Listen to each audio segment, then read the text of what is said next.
मित्रांनो, नागपिंपरीच्या दाजी आले होते आज आपल्या इकडे शेतामध्ये. ते सोनपेठला जात होते लग्नासाठी, तर जाता जाता आपल्या शेतामध्ये आले होते. तर विचारू त्यांना गहू कसा आलाय आपला. कसा आलाय दाजी गहू? नंबर एक आलाय, नंबर एक फुल बी नंबर एक आलाय. गहू बी चांगला आलाय ना? हा लय भारी स्कीम केली तुम्ही हा ना? मध्ये सरी ओढून. हा, एक गव्हाची एक ऊसाची 2.5 फुटावर सरी काढ. फोम लय केलाय. चांगलं झालं. 2.5 फुटावरची सरी काढली ना आपण. ते 2 काकडे असले म्हणजे होती सारी. हा, 2 काकरी नाही, पण एकच काकरी.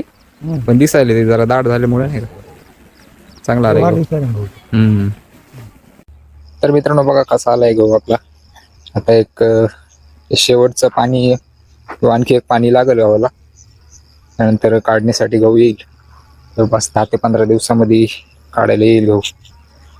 तर हे ऊस पण बघा, आपला ऊसाला पण एकच खताचा डोस दिला होता आपण लागवड करताना. त्यानंतर कुठलंही खत वगैरे टाकलेलं नाही त्याला. पण ऊस पण चांगला आलेला आहे, फुटवा पण झालेला आहे चांगला. आणि आता पाणी चालू आहे गव्हाला आणि ऊसाला दोन्हीला पण. तसं तर आपण ऊसामध्ये आंतरपीक वगैरे काही घेत नाहीत, म्हणजे अगोदर कधी घेतलं नाही आपण. पहिल्यांदाच आपण गव्हाचं आंतरपीक घेतलं होतं ऊसामध्ये. कारण की ऊसाच्या सरीचं जे आपण अंतर ठेवलंय ते 5 फूट आहे आणि मध्ये भरपूर जागा असल्यामुळं आपण गव्हाचं आंतरपीक घेतलेलं आहे. तर कसं वाटतोय मित्रांनो तुम्हाला गहू आणि ऊस? कमेंट करून सांगा. आवडला असेल तर लाईक करा आणि शेअर करा. धन्यवाद.